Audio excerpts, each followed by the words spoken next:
Bonjour à tous, bienvenue à bord. Aujourd'hui, j'aimerais vous raconter l'histoire du vol Ethiopian Airlines 961.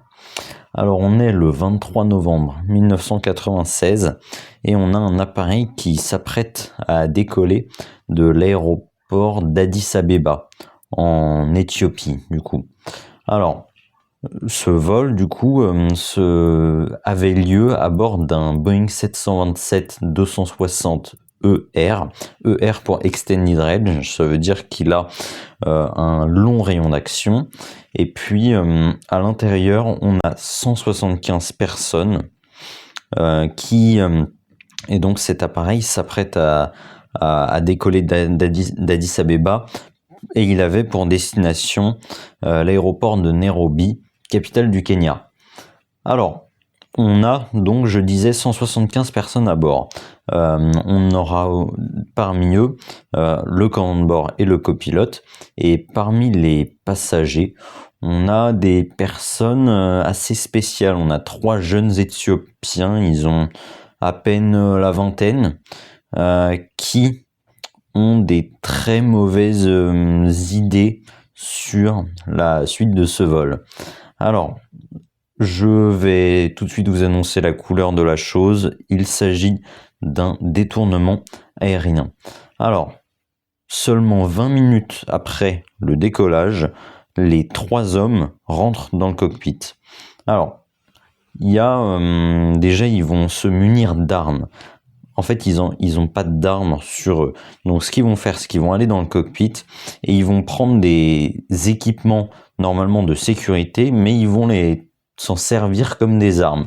En l'occurrence, ils entrent dans le cockpit, ils prennent une hache et un extincteur qui vont leur servir d'arme. Alors, ils vont d'abord menacer le copilote et ils vont l'obliger à ce qu'ils sortent du cockpit. Comme ça, il n'y a plus que le commandant de bord. C'est plus simple à gérer pour eux. Ce qu'ils vont faire, c'est que juste après, ils vont prendre l'interphone. Vous savez, quand les pilotes font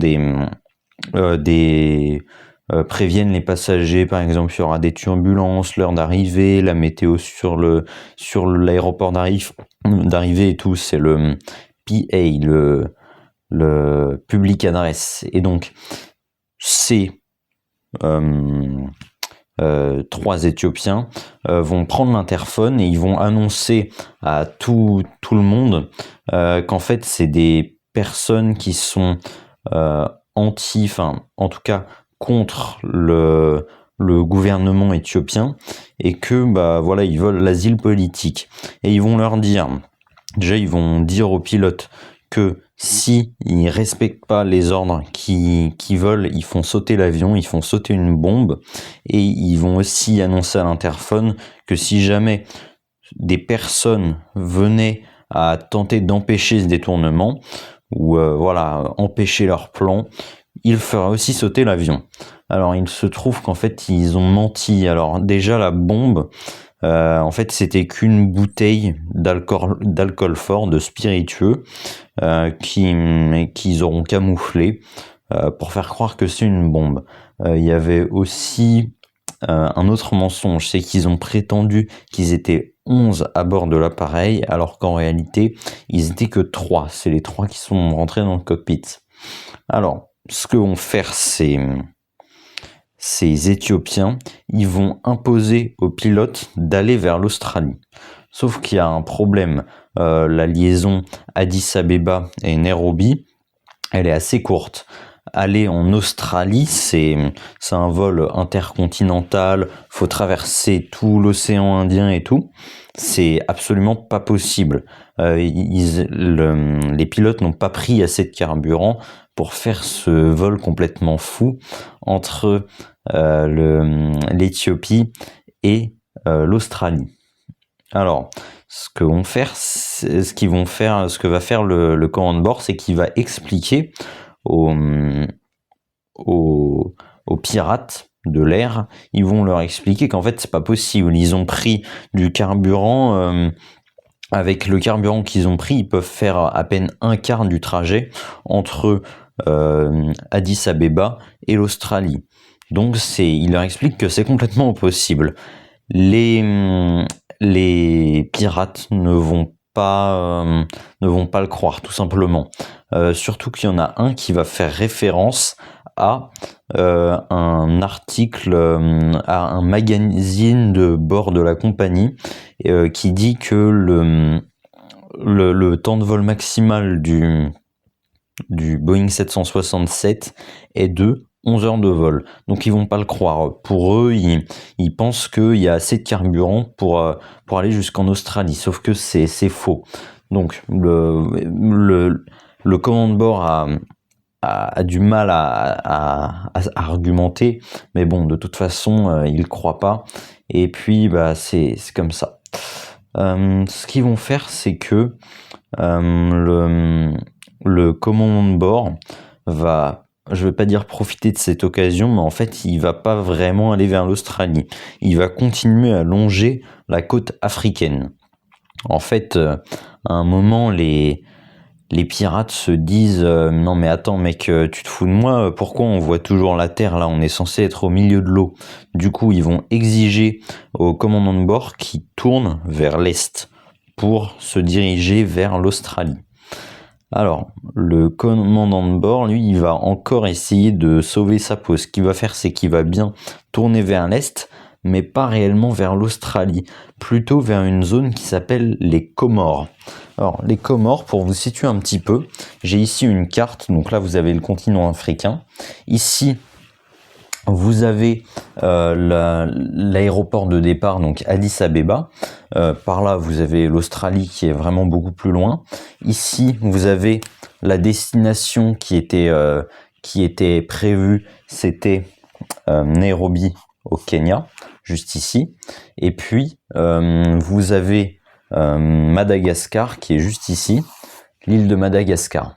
Alors, les Comores, c'est juste ici. Il y a une île, c'est les Comores.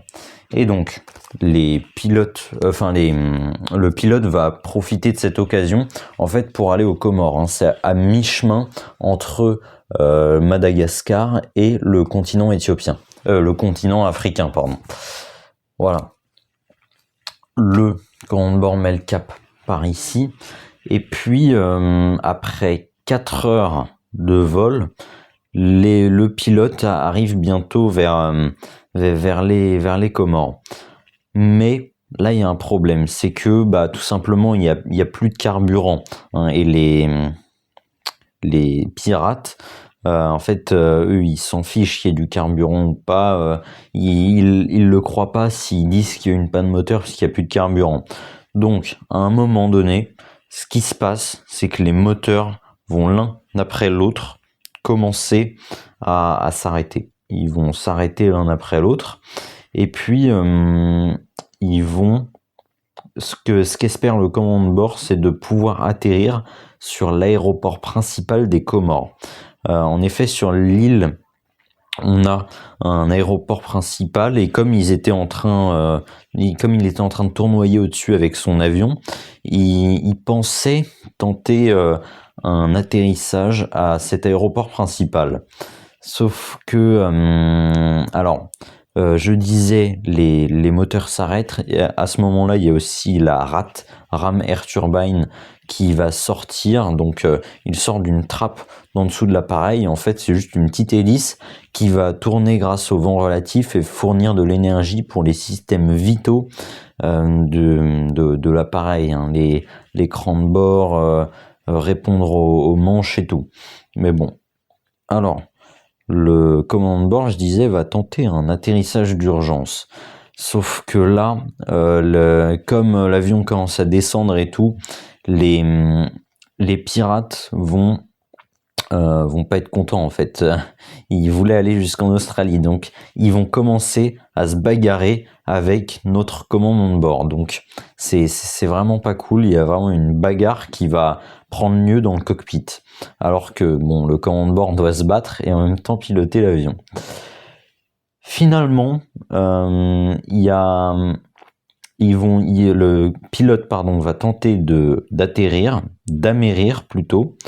Et en fait, il va amérir il va faire en sorte d'amérir à plus ou moins 500 mètres des Comores. Ce qu'il y a, c'est qu'il y a un hôtel au nord de cette île.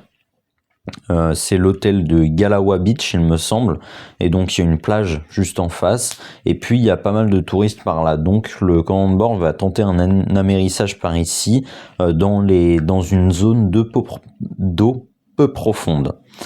Il va se placer de manière à amérir parallèle aux vagues. Pendant ce temps, il continue à se battre avec les pirates, et puis dans les derniers instants, vraiment dans les dernières secondes, malheureusement, l'appareil va s'incliner de 10 degrés vers la gauche. Donc c'est quand même une inclinaison assez conséquente pour un amérissage.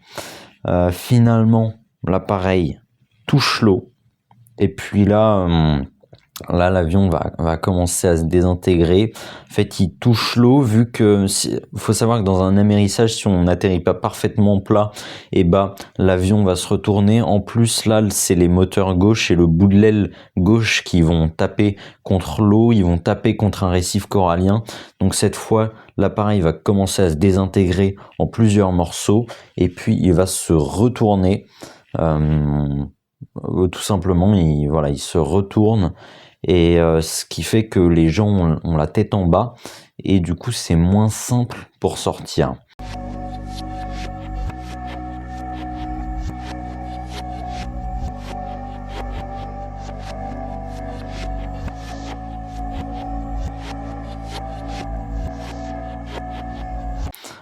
Donc l'avion se disloque, et puis les différents morceaux de l'avion vont rapidement couler, sauf à la limite la partie arrière de l'appareil qui mettra un peu plus de temps à couler, mais vraiment ça va se faire de manière assez rapide. Le problème, c'est que le commandant de bord avait bien prévenu les passagers de ne pas gonfler leur gilet de sauvetage à l'intérieur de l'avion. Il faut attendre d'être sorti pour le gonfler. Et ça a son importance. Pareil, quand on vous fait les démonstrations au début de chaque vol, les hôtesses les stewards qui vous montrent comment fonctionne le masque à oxygène, le truc et tout. Ils insistent sur le fait qu'il faut le déployer après être sorti de l'avion. Et ça a son importance. Pourquoi ? En fait, l'avion va rapidement couler, je disais. Il y a les gens qui sont emprisonnés à l'intérieur. Ce qu'il faut, c'est qu'à un moment, comme la cabine est pleine d'eau, il faut passer la tête sous l'eau et passer sous le pas de la porte pour s'extraire de la carcasse de l'avion. Le problème, c'est que si on a un gilet de sauvetage, on a beau se débattre comme on peut, être champion de France, Léon Marchand, quoi, on ne pourra pas couler contre son gilet de sauvetage. Donc en fait, même s'ils veulent passer, mettre la tête sous la porte, ils pourront pas. Et beaucoup d'entre eux, on estime, je crois, une soixantaine de personnes vont noyer dans ces conditions-là parce qu'ils n'ont pas pu sortir de la cabine. Alors, on continue. Les touristes, il y a des touristes, il y a des habitants de l'île, il y a des plongeurs et des médecins parmi eux qui vont commencer à mettre, ils ont tous un petit bateau ou je sais pas quoi, ils foncent vers le lieu de l'accident. Je vous rappelle, c'est à moins de 500 mètres des côtes, donc il y a pas de souci. Les mecs vont les secourir en fait, et puis ils vont être transportés à l'hôpital. Après un long séjour à l'hôpital, il y a une personne qui va décéder à l'hôpital. Voilà. Parmi les survivants, on aura 44 survivants, 119 morts, c'est tout simplement énorme. Les pirates vont faire partie des morts parce qu'en fait ils étaient debout dans le cockpit, donc si vous voulez, au moment de la décélération brutale, ils ont été projetés et donc évidemment ils ont été tués sur le coup, contrairement aux pilotes, eux, qui font partie des survivants. Donc voilà, c'était un accident terrible. D'ailleurs, je vous l'ai pas dit, mais il y a le commandant de bord qui avait déjà subi 2 détournements au cours de sa carrière auparavant. Il y en a un, c'était en 1992, il me semble.